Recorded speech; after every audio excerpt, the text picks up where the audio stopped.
Bible గ్రంథంలో గోనెపట్ట కట్టుకున్నవారు మరియు రెఫరెన్స్. ఇస్సాకు కుమారుడు యాకోబు. ఆదికాండము 37 అధ్యాయము 31, 34. యోవాబు. 2 సమూయేలు గ్రంథము 3వ అధ్యాయము 31, 32 వచనములు. సిరియా దేశపు రాజైన బెన్హెదర్ సేవకులు.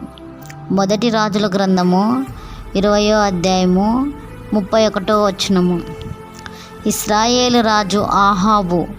1 రాజుల గ్రంథము 21వ అధ్యాయము 27, 29 వచనములు. రాజైన బెన్హెదర్. 2 రాజుల గ్రంథము 6వ అధ్యాయము 26, 30 వచనములు.